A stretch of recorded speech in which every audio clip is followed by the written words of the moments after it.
Marcus wiped the sweat from his forehead as he finished loading the last box of cleaning supplies into his cart. The downtown office building towered above him, its glass windows reflecting the early morning sun. He had been working as a janitor here for 3 years, starting each day at 5 a.m. to clean the offices before the business people arrived.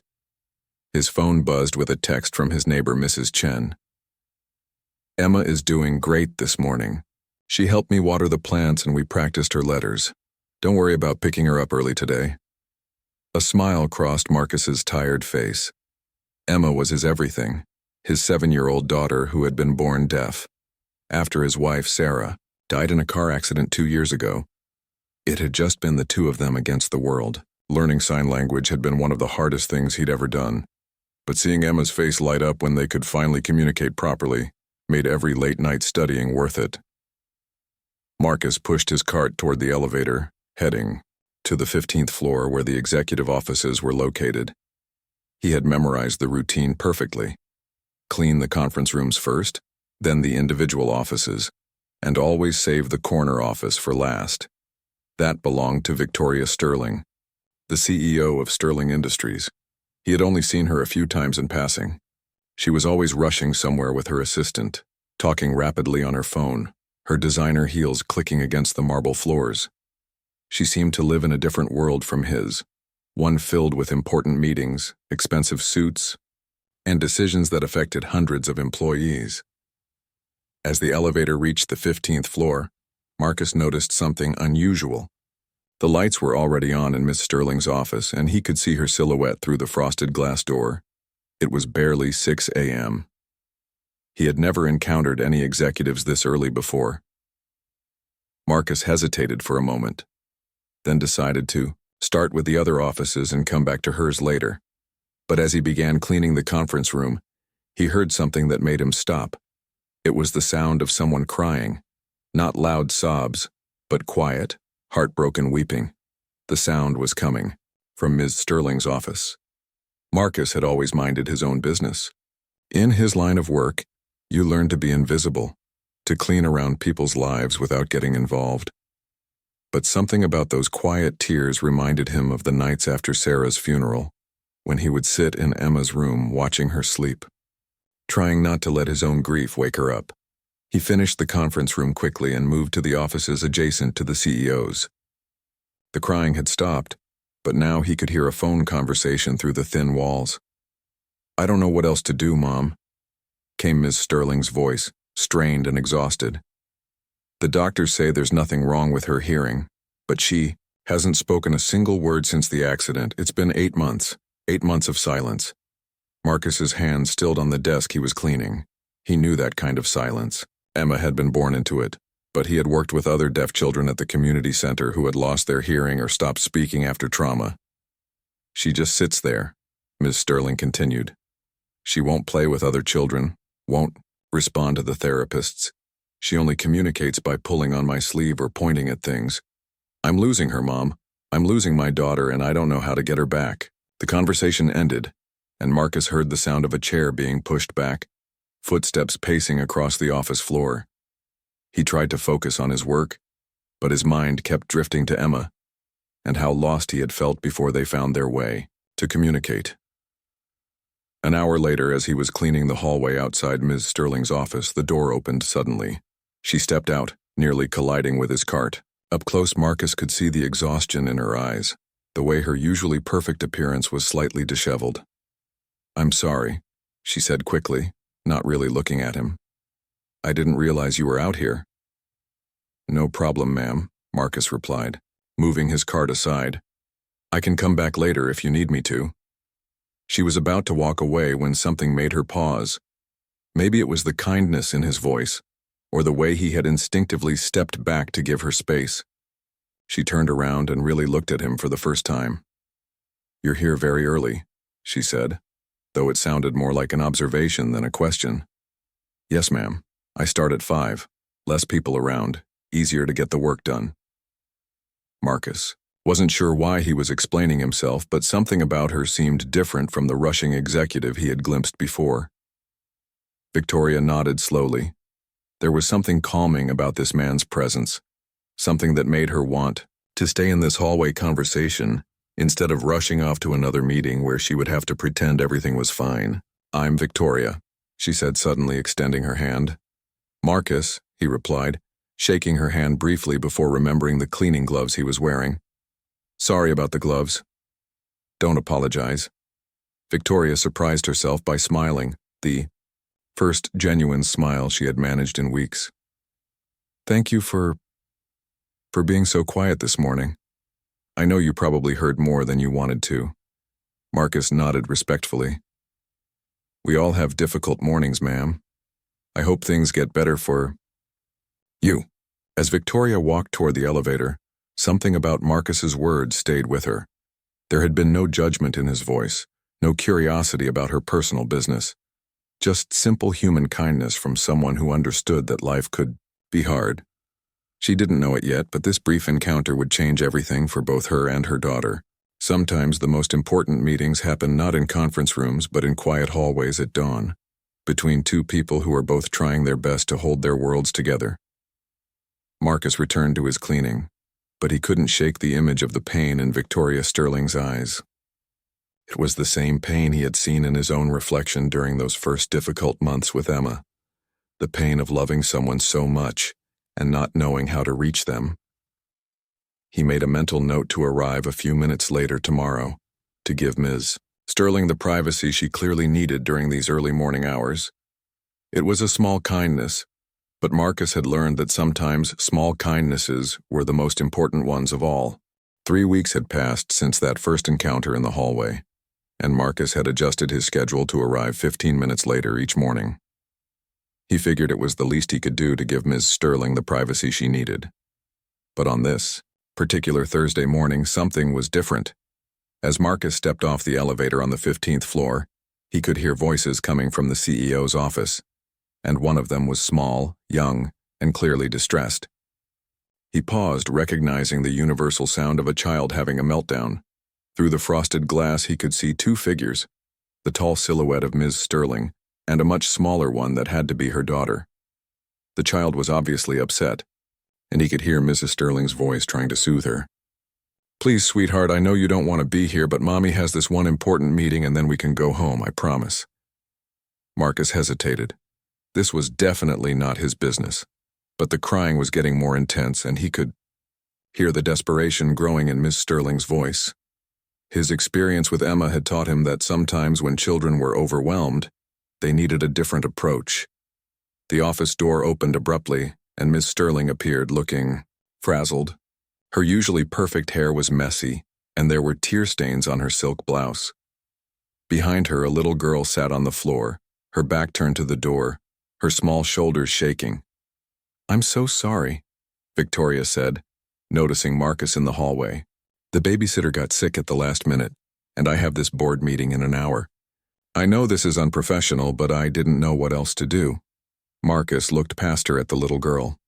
She had dark curly hair like her mother's, and she was wearing a bright yellow dress. But what struck him most was her posture, the way she had curled into herself, shutting out the world around her. "Ma'am," Marcus said gently, "would it be okay if I tried something?" Victoria looked surprised. "I don't understand." "I have a daughter," Marcus explained. "She's deaf, and I've worked with other children who've gone through trauma. Sometimes they just need someone to communicate with them in a way they can understand." Victoria's eyes widened. "You think Lily might be, but the doctors said her hearing is fine." "Sometimes children stop listening even when they can hear perfectly," Marcus said carefully. "May I try? I won't touch her or anything inappropriate. I just want to see if she might respond to sign language." Victoria was quiet for a long moment. Every parenting book, every therapist, every well-meaning relative had failed to reach her daughter. What did she have to lose? "Okay," she said softly. "But if she gets more upset—" "I'll stop immediately," Marcus promised.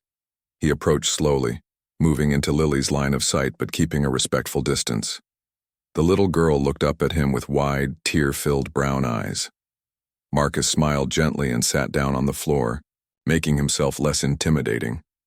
Then he began to sign, His movements were fluid and gentle, and even though Victoria couldn't understand the words, she could see the kindness in his gestures. "Hello," Marcus signed, speaking the words aloud as he moved his hands. "My name is Marcus. What's your name?" Lily watched his hands with fascination, her crying gradually subsiding. She had never seen anyone talk with their hands before. Marcus continued, "I have a little girl too. She talks with her hands like this. Would you like to learn how to say, hello?" To Victoria's amazement, Lily nodded slightly. Marcus showed her the simple sign for hello, repeating it slowly. Lily watched intently, then tentatively moved her small hands in an approximation of the gesture. "That's perfect," Marcus signed and said, his face lighting up with genuine praise. "You're very good at this." For the first time in 8 months, Lily smiled. It was a small smile, but it transformed her entire face. Victoria felt tears spring to her eyes. She had forgotten what her daughter's smile looked like. Marcus continued the conversation in simple signs, teaching Lily words like pretty, pointing to her yellow dress, smart, tapping his temple, and happy, drawing a smile in the air. Lily absorbed each new word eagerly, as if she had been waiting for this language her entire life. "How are you doing this?" Victoria whispered, barely believing what she was seeing. "She's not broken," Marcus said quietly, still maintaining eye contact with Lily. "She just needed a different way to express herself. Some children, after they experience something traumatic, find it easier to communicate without sounds for a while. Sign language gives them a safe way to connect again." Lily had moved closer to Marcus, no longer curled up defensively. She was trying to show him something, pointing to herself and then making a gesture that looked like she was driving. Marcus's expression grew serious. "She's trying to tell me about a car," he translated for Victoria. "Something about being in a car." Victoria's face went pale. "The accident," she whispered. "She was in the car with her father when he died. She saw everything." Marcus nodded understandingly. He signed something else to Lily, his movements gentle and reassuring. Whatever he said made Lily nod and lean against his arm, the first time she had willingly made physical contact with anyone since the accident. "What did you tell her?" Victoria asked. "I told her that scary things happen sometimes, but she's safe now, and that she's very brave for sharing that with me." Marcus looked up at Victoria. Has anyone ever talked to her about the accident in a way she could process? The therapist tried, but she wouldn't respond to anyone. They said she needed time. "Time helps," Marcus agreed, "but sometimes children need a bridge back to communication. Sign language can be that bridge. It's visual, it's gentle, and it gives them control over what they want to say and when." Lily was now trying to teach Marcus something, moving her hands in gestures that clearly meant something to her, even if they weren't proper sign language. "She's creating her own signs," Marcus observed with wonder. "Look, this one means sad." He interpreted one of her gestures. "And this one means Miss Daddy." Victoria was crying openly now, but they were tears of relief and hope rather than despair. Her daughter was communicating, really communicating for the first time since the tragedy. "Would you?" Victoria began hesitantly, then stopped herself. It was too much to ask. "Would I what?" Marcus prompted gently. "Would you consider teaching? Her teaching both of us? I'll pay you, of course, whatever you charge for tutoring." Marcus looked at this successful businesswoman who was sitting on her office floor, her expensive suit wrinkled, asking him, the janitor, to help save her relationship with her daughter. "I don't charge for this," he said simply. "But I have a better idea. There's a community center where I volunteer on weekends. They have programs for children and families learning sign language. Lily might enjoy being around other kids who communicate this way." Victoria nodded eagerly. "Yes, anything. I just want my daughter back." Marcus smiled as he watched Lily practice the signs he had taught her, her small face bright with concentration and joy. "Ma'am, your daughter never left. She was just waiting for someone to speak her language." Saturday morning at the Riverside Community Center was always busy, but today felt special to Marcus as he waited near the entrance. He had arrived early to set up the family sign language class, But mostly, he was nervous about whether Victoria and Lily would actually show up. At exactly 10 a.m., a sleek black car pulled into the parking lot. Marcus watched as Victoria stepped out, looking completely different from the polished executive he knew from the office building. She wore simple jeans and a soft blue sweater, and her hair was pulled back in a casual ponytail. But it was Lily who caught his attention. The little girl was practically bouncing with excitement, her eyes scanning the building as if looking for adventure. "Marcus!" Lily called out, waving enthusiastically.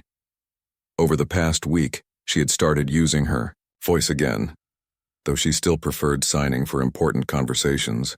"Good morning, Lily," Marcus signed and spoke simultaneously, a huge smile spreading across his face.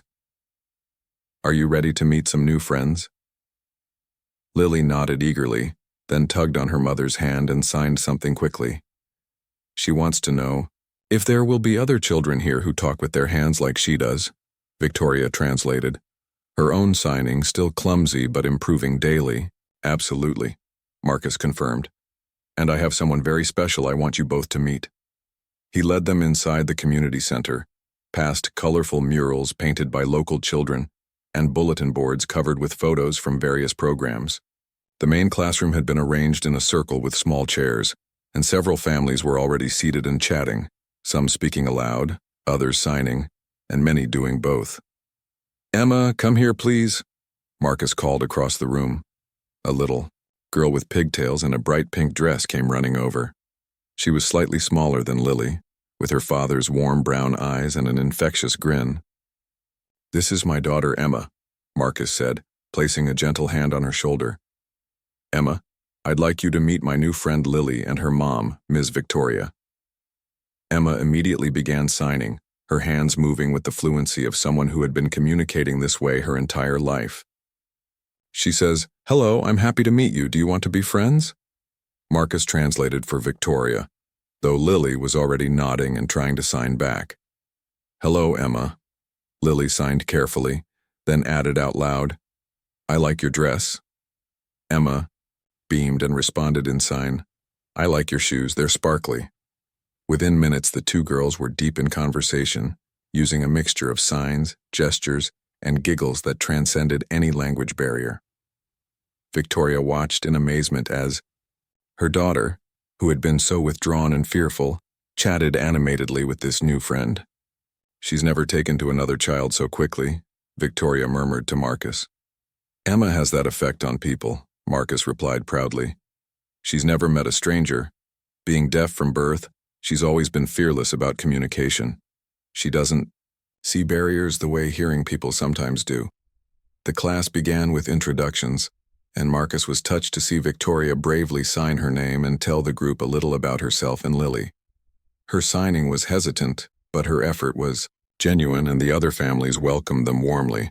"Today we're going to learn about emotions," announced Sarah Chen, the class instructor and a deaf educator who had become one of Marcus's closest friends. "Children often find it easier to express how they feel when they have the visual language for it." She began teaching signs for different emotions: happy, sad, angry, scared, excited, proud. Marcus watched as Lily absorbed each new word eagerly, but he noticed she became very still when they reached scared. Sarah, with her years of experience, noticed too. She approached Lily gently and knelt down to her level. "It's okay to be scared. Sometimes," Sarah signed, speaking aloud for Victoria's benefit. "Everyone gets scared. Can you tell me something that makes you feel scared?" Lily looked around the circle, then at her mother, then back at Sarah. Slowly, deliberately, she signed, "Cars, loud noises when I can't find Mommy." The room was quiet for a moment, everyone understanding that this little girl was sharing something very personal and difficult. "Thank you for telling us," Sarah signed back. "That was very brave. What makes you feel safe?" Lily's response came, more quickly. Mommy's hugs, Marcus's signs, Emma's smile. Victoria felt tears prick her eyes, but they were good tears this time. Her daughter was not only communicating but processing her feelings in a healthy way. The rest of the class passed in a blur of learning and laughter. The families practiced conversation, played signing games, and shared stories. Marcus was particularly moved when an older deaf gentleman named Robert told the group about his childhood and how learning to communicate had opened up the entire world for him. Language is not just about talking, Robert signed, his weathered hands moving with elegant precision. It's about connection. It's about being understood. These children you're raising, they're going to grow up knowing that there are many ways to connect with people, many ways to be understood. That's a gift. After class, as families were gathering their things to leave, Victoria approached Marcus with an expression he couldn't quite read. "I owe you an apology," she said quietly. Marcus looked confused. "For what?" "For 3 years, I've walked past you in that office building. I've seen you working, keeping our offices clean and comfortable, and I never once stopped to say thank you. I never saw you as a person with his own life, his own struggles, his own expertise." She paused, watching as Emma and Lily exchanged friendship bracelets they had made during craft time.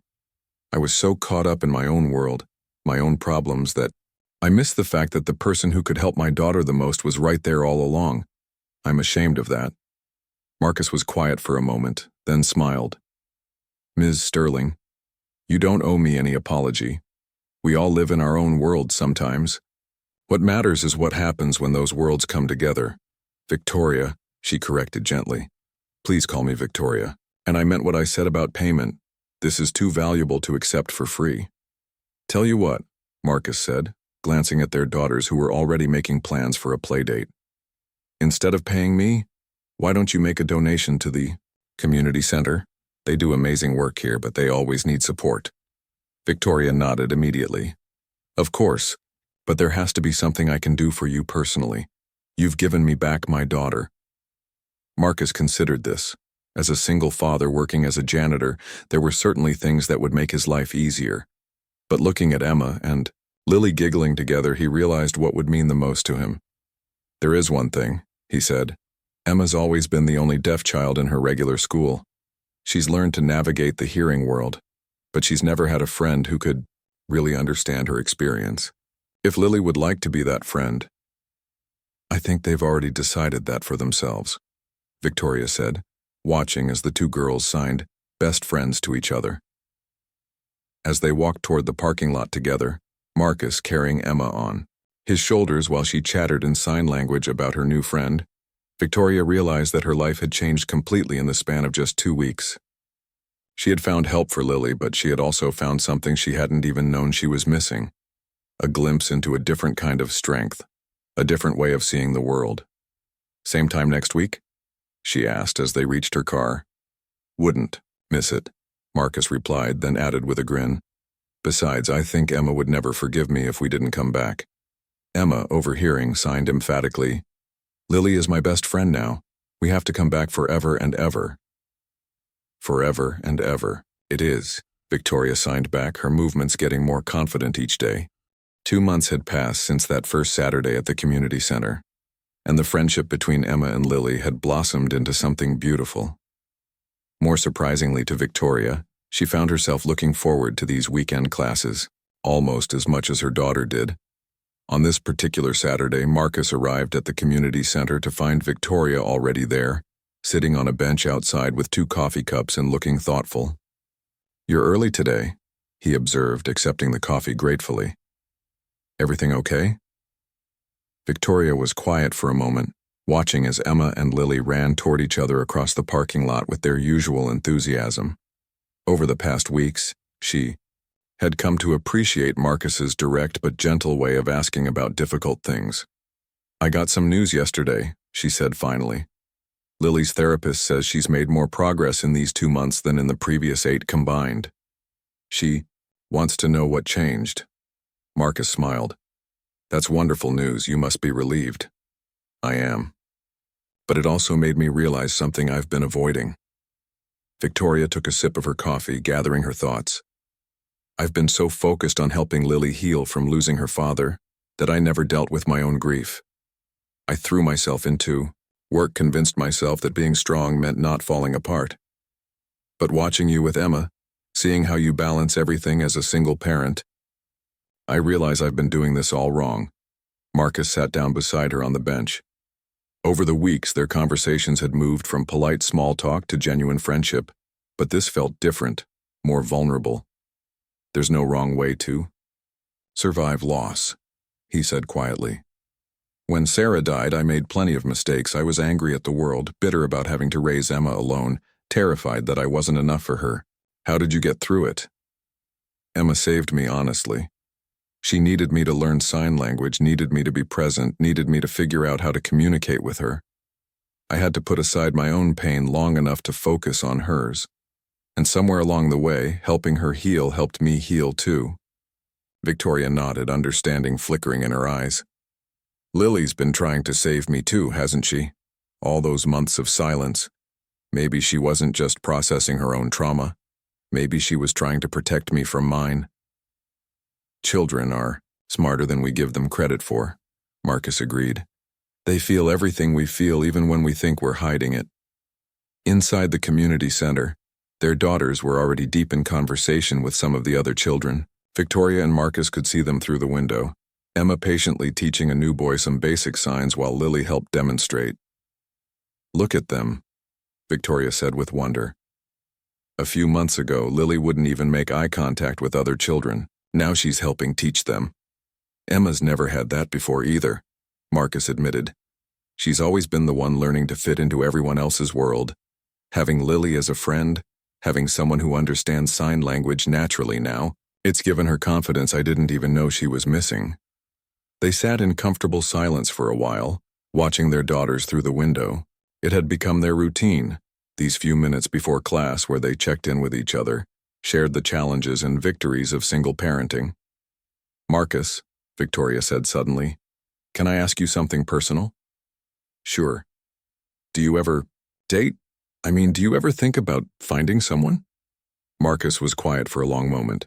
It wasn't a question he got often, and certainly not from Victoria. I went on a few dates about a year after Sarah died, he said finally. But it was complicated. Dating as a single parent is hard enough. But dating when your child is deaf, a lot of people don't know how to handle that. They either treat Emma like she's broken and needs fixing, or they act like her deafness doesn't exist at all. Neither approach works. I can't imagine, Victoria said softly. I've been so focused on Lily's trauma that I haven't even considered dating. But you're right about people not understanding. Even my own family sometimes acts like there's something wrong with Lily because she prefers signing to speaking now. There's nothing wrong with either of our daughters, Marcus said firmly. They're just different, and different can be beautiful. Victoria turned to look at him, struck by something in his tone. You really believe that, don't you? You're not just saying it to make me feel better. I've learned to see the world through Emma's eyes, Marcus explained. She doesn't see her deafness as a disability. She sees it as just another way of being human. She's taught me that limitations often exist more in other people's minds than in reality. Before Victoria could respond, Emma came bounding out of the building, her face flushed with excitement. Daddy, Daddy, guess what? She signed rapidly, speaking aloud for Victoria's benefit. Mrs. Chen says our class is so good that we might get to perform at the community center's spring festival. We could show everyone how beautiful sign language is. Lily appeared right behind her, equally excited. Mom, can we do it? Please? Emma. And I already have ideas for what we want to show people. Victoria looked at her daughter's animated face, remembering how lifeless and withdrawn she had been just a few months ago. The transformation was nothing short of miraculous. Of course, you can do it, she said, signing along with her words. I think it's a wonderful idea. What would you two want to perform? Marcus asked, curious about what they had been planning. Emma and Lily exchanged a look, then Emma grinned mischievously. We want to show people that you can sing with your hands. We're going to sign a song that means something special to both of us. What song? Victoria asked. You've got a friend, Lily said, her voice clear and confident. Because that's what Emma gave me. And that's what you gave me too, Marcus. And what Daddy gave you, Mom, even though you didn't realize it at first. Victoria felt tears spring to her eyes. Her daughter had not only found her voice again, but had also found wisdom that seemed far beyond her 7 years. "I think that sounds perfect," Marcus said, his own voice a little rough with emotion. As they headed into the community center for class, Victoria realized that something fundamental had shifted in her understanding of her life. For months, she had seen herself as broken, as failing her daughter, as struggling to keep everything together. But looking at their little group, Marcus and Emma, herself and Lily, she saw something different. She saw a family. Not a traditional family, but a family nonetheless. 4 people who had found each other when they needed it most, who had learned to communicate not just in sign language, but in the language of understanding, acceptance, and love.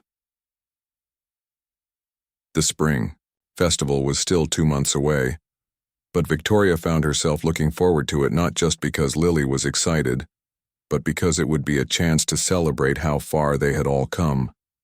From that first morning when she had been crying in her office, overwhelmed and lost, to this moment when she was sitting in a community center, surrounded by people who had become more important to her than she ever could have imagined. "Ready for class?"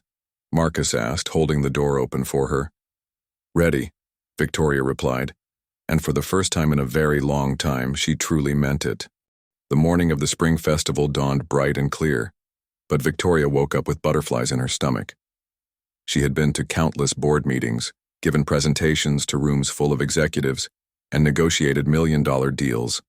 But somehow the thought of watching her daughter perform in sign language felt more nerve-wracking than all of those combined.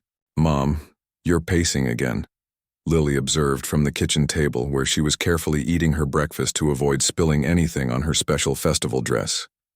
A flowing blue outfit that she and Emma had picked out together specifically, because it makes our hand movements look like water dancing. "I'm not nervous about your performance," Victoria said, sitting down across from her daughter. "I'm excited, there's a difference." Lily grinned, the expression so bright and confident that Victoria sometimes had to remind herself this was the same child who had barely made eye contact with anyone just 6 months ago. "Emma's probably nervous," Lily signed and spoke simultaneously. "She told me yesterday that she's never performed in front of hearing people before. She's worried they won't understand how beautiful sign language is." Victoria felt a pang of protectiveness for Emma, who had become as dear to her as her own daughter. "What did you tell her?" "I told her that Marcus understands and you understand, and that's already more hearing people than she had before. And I told her that even if some people don't understand at first, maybe our performance will help them learn." At the community center, Marcus was having a similar conversation with Emma, who was uncharacteristically quiet as he helped her into her festival dress, a flowing green that perfectly complemented Lily's blue. "What if I mess up the signs?" Emma asked, her usual confidence shaken. "What if people think deaf kids can't do things as well as hearing kids?" Marcus knelt down to her level, making sure she could see his face clearly as he spoke, and signed. "Emma, listen to me. You have been signing your whole life. You know this language better than most adults know English. And you know what else?" Emma shook her head. "Lily couldn't even sign 6 months ago, and look how much you've taught her. You're not just performing today, you're sharing a gift. You're showing people something beautiful that they might never have seen before." Emma's expression brightened slightly. "Like when I taught Lily how to sign butterfly, and she was so excited that she ran around the room showing everyone?" "Exactly. Like that," Marcus confirmed. "You have that effect on people, sweetheart. You make them excited about learning new things." When they arrived at the community center, the transformation was remarkable. The main hall had been decorated with banners and artwork from all the different programs, and families were arriving, with dishes for the potluck dinner that would follow the performances. Victoria spotted several board members from Sterling Industries among the crowd. She had mentioned the event at work, and many of her colleagues had expressed interest in attending. "Victoria! Emma!" Lily called out, running toward them with her arms outstretched. The girls embraced enthusiastically, their excitement infectious. "Are you ready?" Emma signed to Lily. "Ready," Lily confirmed. "Remember, we want to show everyone that friendship is the most beautiful language of all." Sarah Chen, the instructor, gathered all the performers together for a final rehearsal. There were several acts planned. a group of teenagers signing a popular song, some parents sharing poetry in sign language, and a deaf comedian who had everyone laughing with his visual storytelling.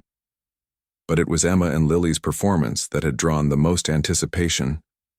Word had spread about the friendship between the deaf child and the formerly selective mute child, and how sign language had bridged the gap between their worlds. As the performances began, Victoria found herself sitting next to Marcus in the front row, both of them holding their breath as act after act showcased the beauty and complexity of sign language. The audience, a mixture of deaf and hearing community members, responded with applause and the visual applause of waving hands. That Emma had taught Victoria was the deaf community's way of showing appreciation. Finally, Sarah Chen took the stage to introduce the final act. "Our last performance tonight is very special," she announced, speaking and signing simultaneously. 6 months ago, 2 little girls met for the first time. One had been signing her whole life, and one had just begun to find her voice again. Through sign language. Tonight, Emma Rodriguez and Lily Sterling want to share with you what they've learned about friendship. Victoria felt Marcus reach over and squeeze her hand as their daughters walked onto the small stage. Emma moved with the confidence of someone completely comfortable in her own skin, while Lily had a quiet determination that reminded Victoria so much of herself. The music began, a soft, instrumental version of "You've Got a Friend," and the girls began to sign. But this wasn't just a translation of the song into sign language. Emma and Lily had created something entirely new, a visual interpretation that told the story of their friendship. They began standing apart, each signing, about loneliness and sadness. Emma's movements showed the isolation of being the only deaf child in her school, while Lily's portrayed the silence that had consumed her after her father's death. The audience was completely silent, mesmerized by the emotion the 2 children were conveying without speaking a word. Then their signing began to overlap and interweave. Emma signed about reaching out, about wanting to help someone feel less alone. Lily signed about being scared to trust again, but also about hoping for connection. Slowly, they moved closer together, their signs beginning to complement each other. The chorus was breathtaking. Both girls signed, "You've got a friend," in perfect synchronization, but they had added their own touches, gestures that showed protection, support, understanding, and joy. Their movements flowed like a dance, their faces radiant with the genuine affection they felt for each other. Victoria felt tears streaming down her face as she watched her daughter, who had been so lost and withdrawn, practically glowing with confidence and happiness on that stage. Next to her, Marcus was equally moved, watching Emma share her language with such grace and seeing how it had given both girls a bridge to understanding. The final verse was the most powerful. The girls signed about different kinds of families, different ways of communicating, different ways of loving. Emma signed about her father who loved her exactly as she was, while Lily signed about her father who was gone, but whose love still surrounded her. They signed about mothers who were learning and growing, about communities that welcomed everyone. As the song ended, both girls signed "thank you" to the audience, then to each other, then looked directly at Victoria and Marcus, and signed, "Thank you for teaching us that love speaks every language." The applause was thunderous, both audible and visual. People were on their feet, many wiping away tears. Victoria looked around and saw her business colleagues looking stunned and moved. Several were asking the people next to them to teach them how to sign "beautiful" and "amazing." After the performance, as families mingled during the potluck dinner, Victoria was approached by Dr. Roberts, the community center director. "Mrs. Sterling, I wanted to thank you for the generous donation you made to our programs," he said. "But more than that, I wanted you to know what your family has brought to our community. Watching Emma and Lily together, seeing how they've helped each other grow, it's reminded all of us why we do this work. We're the ones who should be thanking you," Victoria replied. "This place, these people, they saved my daughter. They saved me too." Across the room she could see Marcus surrounded by other parents, all asking him questions about sign language and child development. She realized that he had become something of a local celebrity. the single father who had bridged two worlds and helped create something beautiful. Emma and Lily were still the center of attention, patiently teaching other children some basic signs and basking in the praise for their performance. Victoria watched as her daughter showed a hearing boy how to sign his name, her movements patient and encouraging. "She's going to be a teacher someday," Marcus said, appearing beside Victoria with 2 cups of punch. Emma or Lily? Both of them, probably. They've figured out that they have something special to share with the world. Victoria accepted the punch gratefully, then looked at Marcus with an expression that had been building for weeks. "Marcus, can I tell you something?" "Of course. 6 months ago, I thought my life was falling apart. I thought I was failing as a mother, failing as a person. I was so caught up in trying to fix everything that I couldn't see what was right in front of me." "What was in front of you?" Victoria gestured toward their daughters, who were now teaching a group of adults how to sign friendship. The answer wasn't in any of the therapy sessions or parenting books. It was in a hallway at 6 a.m. with a janitor who took the time to see my daughter as a person worth reaching. Marcus was quiet for a moment, then smiled. "You know what I think?" "What?" "I think we found each other exactly when we were supposed to. Emma needed a friend who understood what it felt like to be different. Lily needed to discover that being different could be a gift. You needed to learn that strength comes in many forms. And I needed to remember that healing happens best when we help others heal too." As if summoned by their conversation, Emma and Lily came running over, their faces flushed with excitement and pride. "Did you see us?" Lily asked breathlessly. "Did you see how many people learned new signs tonight? We're going to teach everyone." Emma added enthusiastically, "Mrs. Chen says we can help with the beginner classes if we want to." Victoria and Marcus exchanged a look over their daughters' heads, a look of pride, gratitude, and something deeper that neither was quite ready to name yet. "I think that sounds perfect," Victoria said, signing along with her words. "I can't think of better teachers." As the evening wound down and families began to head home, Victoria realized that this spring festival marked more than just Lily's recovery or Emma's first performance for a hearing audience. It marked the beginning of something entirely new for all of them, a future filled with possibility, understanding, and the kind of love that speaks every language.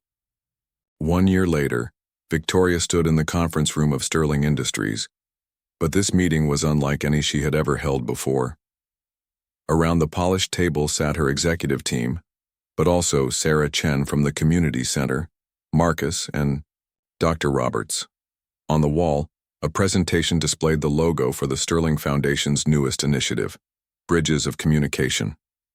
"The program has exceeded every expectation we had," Victoria was saying, clicking through slides showing statistics and photos.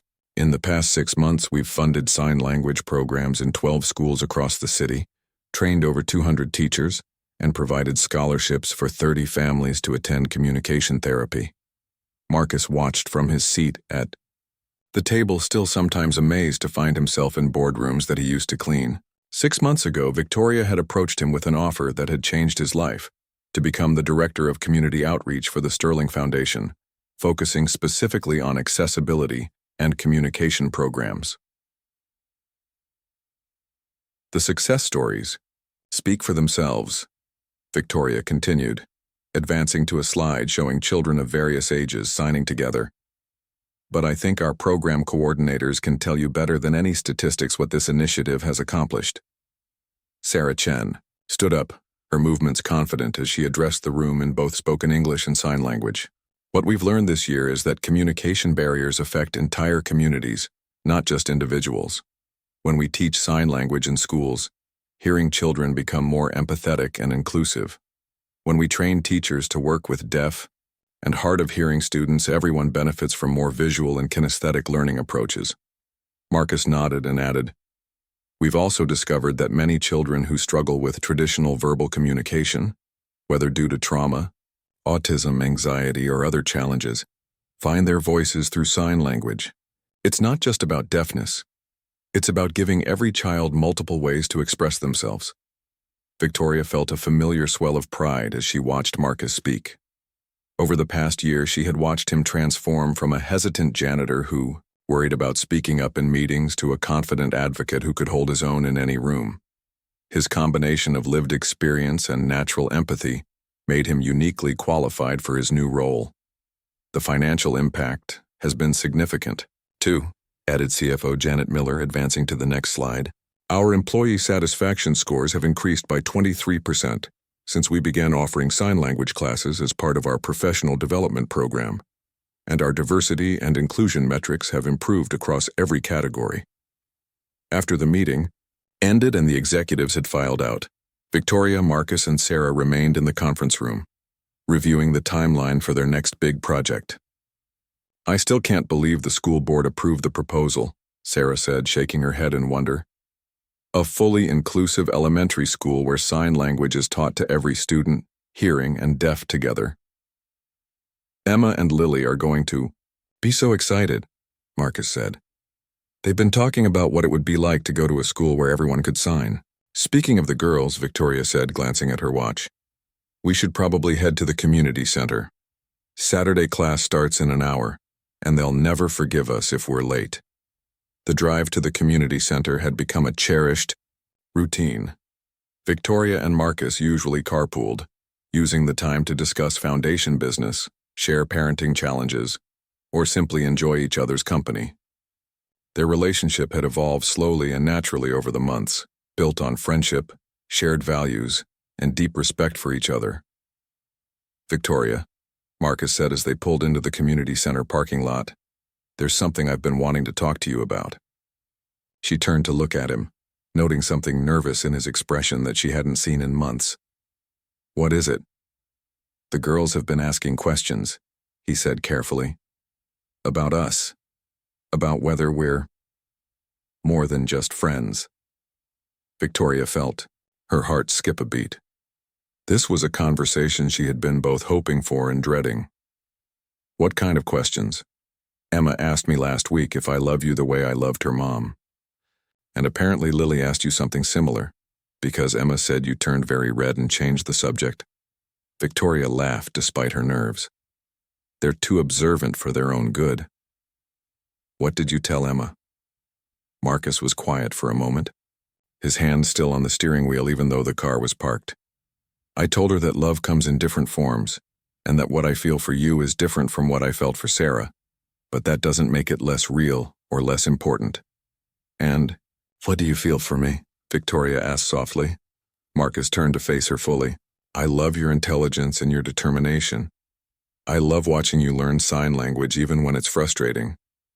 I love how you've embraced our community and made it better. I love that you see Emma not as my deaf daughter, but just as Emma. And I love that you've become the kind of mother to Lily that I always hoped to be as a father to Emma. Victoria felt tears prick her eyes.